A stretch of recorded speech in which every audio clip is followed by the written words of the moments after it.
I have to warn you. There's something in the elevator that is, well, for the longest time, none of us knew what to make of it. You see, I first moved in a few years ago, and it wasn't there. About a year or so after I moved in, I could hear strange noises coming from the outside the elevator. Sometimes it was a sliding noise, or other times it would be odd tapping. Not rhythmic tapping, but random and off somehow. When we had a party at one of my neighbor's places, a few of us started talking about it. Those that lived on the bottom floor thought we were joking about how creepy it was. A few others said how they felt like they were being watched. Actually, not watched, but more like stalked. It was that feeling as though something was about to jump out at you, and they couldn't really shake it until they got off the elevator. We brought this up to the landlord, and she said that she had received complaints, but the repair guys couldn't find anything wrong. The best guess was that an animal was coming in from time to time, and when the elevator moved, it would scare whatever it was and it would run back outside. For a while, we all believed this, at least until odd things started happening. These would be very wildly, but there were few instances. Like, my next door neighbor said that she had brought up her groceries and was having trouble. You see, it was a hot day and her youngest child was being a little fussy. So she left one of her bags of groceries that had soaked through due to condensation, and she left it in the elevator while she ran inside to take care of her child. When she ran back to get her bag, she had brought out a cloth bag due to the fact that she thought the wet bag would rip. When she picked up the grocery bag, it was totally dry. Not only that, but the milk, ice cream, and all the other cold food were totally dry, not a drop of condensation. Another instance was my downstairs neighbor had gotten a bit, and by that I mean a lot, drunk and had passed out in the elevator. He said that when he dropped to his knees and puked all over the floor, he couldn't stand, so he said he leaned up against the side and passed out. When he woke up, the vomit was just a few dry pieces in front of his shirt, and that was even dry. He thought that he had passed out for most of the day, but a quick look at his watch said he'd only been there for a couple of hours. He was more surprised he didn't choke on his own fluids while he slept. A few people said that when they leaned up against the side after a long day, it was like something was massaging their back. Though when this was mentioned, I did have to say what happened to me. Normally, when I come back from my morning run, I take the stairs to cool off before walking into the air conditioning. One day, I had burned myself out and decided that I would take the elevator instead. I was so spent that I leaned against the back panels as I went up to my floor, 7 stories up. When I peeled myself from the wall, I expected to stick a little, but I didn't. I would have let that pass if it wasn't for the fact that when I pulled off my shirt was it was totally dry on the back. Fearing heat stroke, I went and began drinking any non-alcoholic beverage I had in the place. I wouldn't have given it another thought if I wasn't having this conversation with the other tenants. This is when the conversation shifted gears on us. One of the second floor neighbors said that when she was having a fling with a guy on the top floor, when she would come back at night, she felt something touching her. At first, she ignored it, at least until she tried touching her in more intimate areas. She jumped away, and when she looked, she said, "It was like the wall was reaching out to touch me and then retracted back into the wall itself." It wasn't long after this that several others recall seeing the wall shift a little as they were standing in the middle alone. Those sounds around them much more common when the sun was bright. Although what made us all tense up was when one of the little kids said how the elevator would clean and tickle their feet. This revelation made everyone in the room freeze in place. None of us had mentioned feet or tickling or even clean besides that bit of vomit. His mother asked him when he said, a few times when I came from outside, I like it. It keeps mommy from getting mad that I leave footprints in the house." This baffled us all. I mean, I know we have a small park next to us, but why would an elevator clean feet? This is just an anomaly, or did it have a foot fetish? A couple others suddenly remembered that they had left footprints coming out of the elevator even after a hard rain. We left that night with many more questions than we had answers. It wasn't until a few months later, around, let's say, 1930, that we heard an ear piercing scream coming from the elevator. Since most of us were in, being a weekday and all, a bunch of us came out the doors, all of us carrying some sort of weapon. Running to the elevator, we looked at the floor it was on, one down. Myself, along with at least three others, bolted down the stairway, which was right next to the elevator. When we busted through the doors, a woman was sitting with her back against the wall, staring at the elevator. She was holding her baby in her arms, which was screaming its head off at the noise. We asked what happened, and she just started rambling about something in the elevator. Without hesitation, the men, including myself, turned in to face it. One guy hit the button for the doors, and we stood ready to perforate whoever had gone after a mother and child. We could hear the tone signifying the doors were about to open. That 2 seconds seemed like 2 minutes as I moved my finger to the trigger of my pistol. When the doors opened, there it was. Nothing. After taking a look, you could hear the safeties being put back as we turned around. We asked her what had happened. The speed of the tone from the time the button had pressed meant that the elevator hadn't moved. She told us that she was coming up after picking up her child from daycare. As she came up, she could feel something on her back, but so light that she dismissed it. Then she saw something come over her shoulder. It was like a liquid snake that not only came across her shoulder, but went up her neck. The worst part is that when she pulled away, it seemed to stay reaching out for her. Then it began to expand as though it was reaching for her child. She let out that horrible scream that brought half of the building running. She had her back to the door and fell back onto the floor as well when it opened. As the door shut, that is when most of us had arrived. We checked it again, and one of the other neighbors helped us retrieve her diaper bag and briefcase from the elevator. A few of the ladies brought and shook the woman back to her apartment. That night, we had a meeting. This time, it wouldn't be a party, nor would it be someone's apartment. We called in the landlord and used their office on the ground floor. I didn't have much to say since I'm many things, but a detective is not one of them.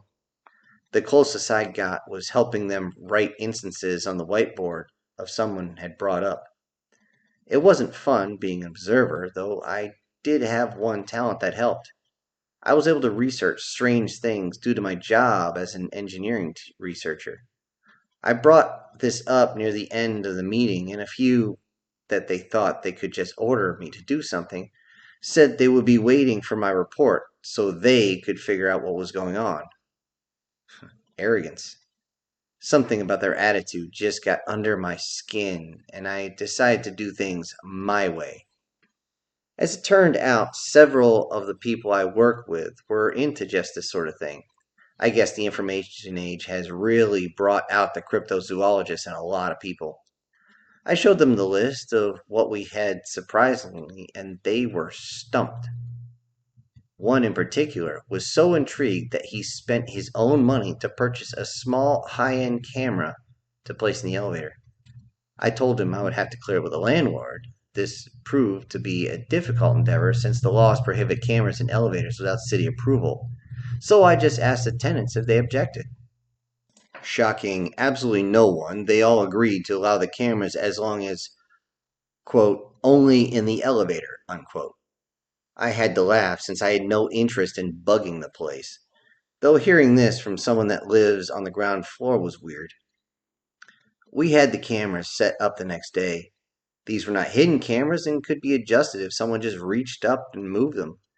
I was a bit worried that they would have been stolen if anyone knew how expensive they were, and of course didn't realize that they couldn't get onto the elevator without being identified by at least one of the cameras. Though, to get full coverage, we did have to tell the ladies to wear pants for the next few weeks due to the camera angles. For the next few days, it was nothing of note. We could see people coming and going to work and from to school. Those coming in from exercise, including myself, it was very boring to watch. Then something amazing happened. One of the cameras that was on top of the elevator got covered by something in the middle of the day. I had to scroll back and watch it in slow motion, and first I thought it was a large bug or animal. However, it had to be large enough to totally stop all light from coming through. That was when the camera switched to infrared. This was about 3 seconds before the camera came off its mount. For the first time, the screen had changed to a strange color infrared that seems to distort everything. What I saw almost like the bottom of a snail or a slug, yet it was smooth like liquid. It almost shimmered at the infrared light hit it. I don't know if this scared it, hurt it, or pissed it off, but the next thing was the camera tumbling to the floor. I watched for a few seconds as the camera just sat there. I got out of my chair and ran to the elevator. I hit the button and waited impatiently for the tone to ring. When the doors finally opened, there was one of the tenants, surprised to see me at first, and was about to say something about the camera before I reached in and grabbed it by the base. I looked and realized the camera hadn't been taken off the base. The base itself had been ripped from the side of the elevator. The adhesive was still sticky when I checked. I told the tenant what I had seen, and she immediately got off to take the stairs. I bolted back to my apartment and got a sealable bag and placed the camera in it. If we were going to get any forensic evidence, this would be our best bet. Once that was done, I looked at the other camera video, hoping that this whatever it was captured. To my dismay, it wasn't.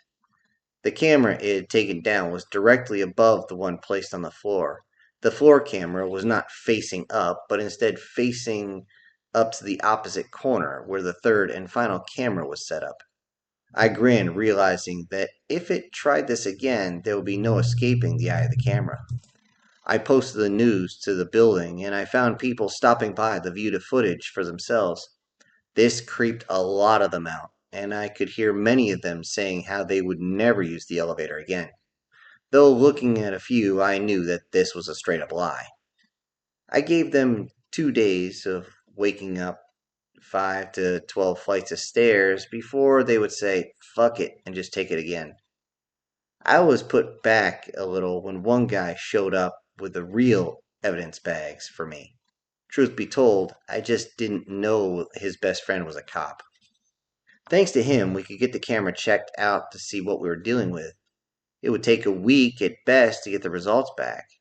They were doing this as a favor, so any real crimes would take precedence over our little investigation, of course. While we waited, I continued to watch the videos from the elevator.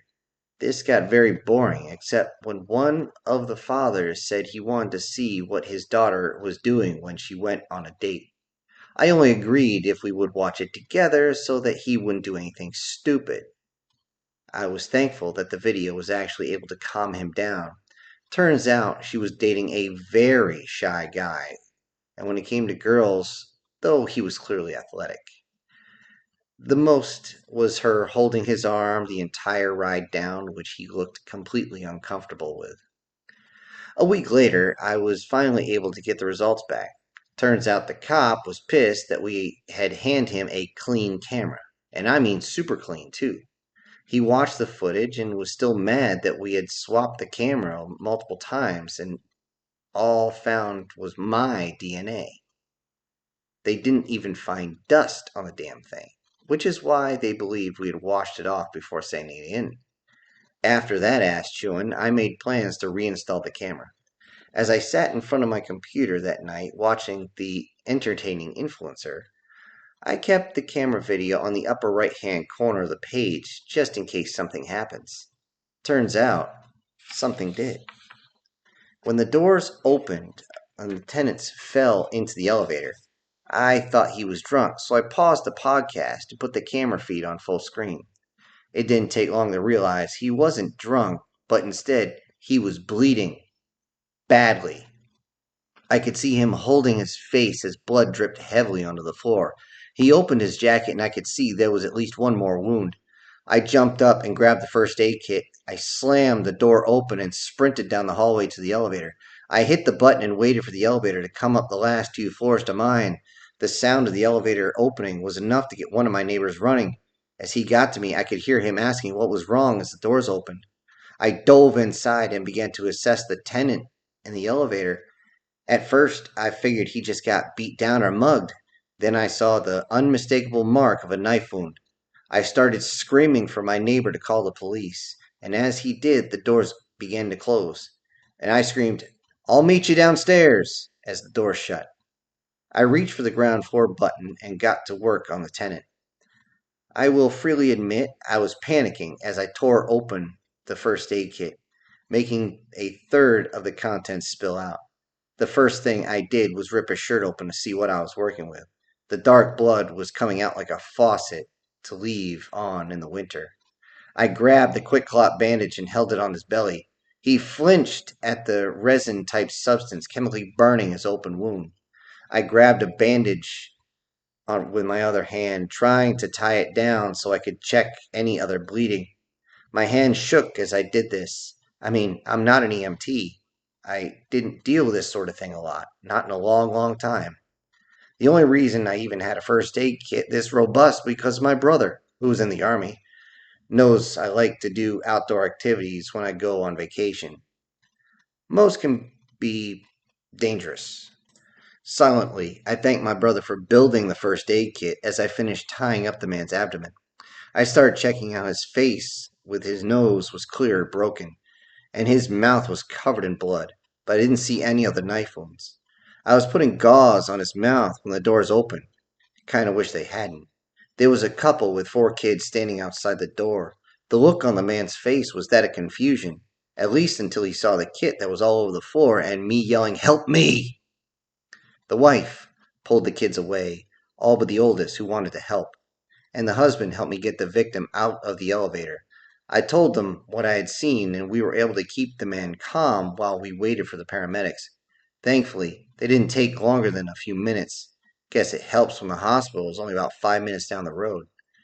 The police came, and I gave them a statement. I offered them a copy of the video as well. Wouldn't help them to find out who shanked the guy, but at least it cleared me. When the elevator opened, we went in and I started to collect my materials that had spilled out. As I did, I stopped cold. The officer noticed and looked around. We both seemed to notice at the same time. Maybe it was his cop instinct, but he backed up and placed his hands on his pistol. I reached for the used gauze slowly as my hand started to shake. There was almost no blood in the elevator. All you could see was the outline from where it had pulled up, but nothing else. The used gauze looked like it had barely touched anything and was bone dry. When I dropped it, the damn thing was soaked through, at least before the guy got taken out of the elevator. I'm pretty sure the officer would have drawn his weapon if he didn't hear me softly saying, "What the fuck? What the fuck? What the fuck? What the fuck? What the fuck? What the fuck?" I got up slowly, with all the materials in my hands. I looked at the officer, and his expression changed from alert to concern for a second. We then heard the tone from my floor. We walked out to my apartment, where the doors was still open wide. The officer followed me inside, where we found my neighbor staring at my screen, a wonderful 75-inch TV, with a look like he had just talked to Satan herself. His expression was a mix between blank and horror, and his skin was absolutely white. And I don't mean pale, but the color of a fresh piece of paper. When the officer and I asked him what he saw, he didn't answer and just turned and left. The officer was confused and simply asked what was going on. When I told him I didn't know, he asked for the recording. After I checked my watch, I dialed back the recording and found the time he fell into the elevator. After marking the time, the officer and I watched for a few minutes as he could see me treating the guy and up to the point where we leave in the video. I marked it there and began to download it onto a flash drive. The officer asked to see the rest, and I'm very hesitant to do so, but he is extremely insistent. At least until I ask him if he wants to spend the rest of the night looking like my neighbor. He relents and takes the flash drive with him. Once he's gone, I send a message to the tenants that I have something. I give only a brief overview of what happened and that I haven't reviewed the video yet. I give them time if they want to see it. Not surprising, only about 25% show up. Either they were not in, didn't get the message yet, or just didn't want to see. I double checked to make sure they were willing to sit and watch and not do anything rash. They all agreed, and I played the video. I started with the guy falling into the elevator just to get a more squeamish people out. Yes, a few left at the sight of blood. Then we waited until the doors shut after we pulled them out. I knew it could take some time since we were downstairs for at least an hour before coming back up, but we actually didn't have to wait long. The walls almost seemed to melt, mostly from the wall farthest from the door. It's as though the walls melted away, leaving the same wall behind. This highly viscous, multicolored fluid seemed to go across the floor and absorbing the liquid blood left behind. This wasn't a quick process as it moved slowly and had to totally cover the blood on the floor before it stopped moving. Part of it seemed to poke at the blood-soaked gauze, almost checking to see if it was safe, before encapsulating it and absorbing the liquid out of it as well. It seemed to do this for nearly an hour before he could hear the tone of the elevator, and it quickly retreated into the wall again before the doors even opened. The only thing it seemed to not like at first was the remaining quick clot in the wrapper. It was slow to test it out, but seemed to absorb it just fine. From that point, I could see the officer and me get in the elevator, and that's when I stopped the video. Everyone looked just as pale as the neighbor. It wasn't long before everyone excused themselves to return to their own apartment. I just sat down and watched the rest of the video to see if there was anything else. When I came up empty, I just sat back thinking, okay, now what?